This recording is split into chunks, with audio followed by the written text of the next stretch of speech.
Kwa hapo unasema sijui ati wasanii wa Bungoma sijui tunapewa pombe tu na chakula tuna perform. Ati sino tuna perform in cheaper prices. Wewe tunangoja kazi yake yenye inafaa toe sahihi. Tunaingoja ile mpya yenye nataka inafaa toe. Ati kwanza hiyo si live band. Anasema sijui ni crusade pale.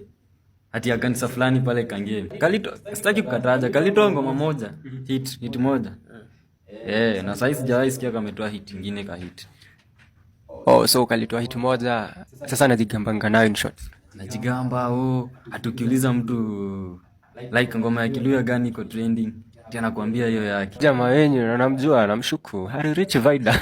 Takosaje kukutaja? Acha mchezo. Haizi fikia hata tumeenda mbali Steve K. Haizi fikia hata Pacho. Acha hata mimi. Sitaki kujisemea mimi mwenyewe aseme najisifu unaona. Haizi fikia hata Pacho boy. Kabisa. Haizi mfikia. So kitu nitamwambia kwanza alipata Steve K kwa game. So tuseme ni mtoto kwa Steve K. Steve K ni legend, ni mtu alitoka kitambo. Na bado ana exist unaona. Wasanii wa Bungoma Pesa mingi yenye ashaigongea maybe hata ipiti 10k. So kwa tu hapo ni kuandarate wase.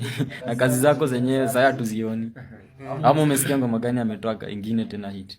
Yes, sijasikia doba ingine, lakini vile anaongea ifai. Bana, ifai juu na ni msanii na ni Mluya bado. Ama sijui si Mluya ama nikamkamba. Inafaa tuangalie vizuri sana. Mtachunguza.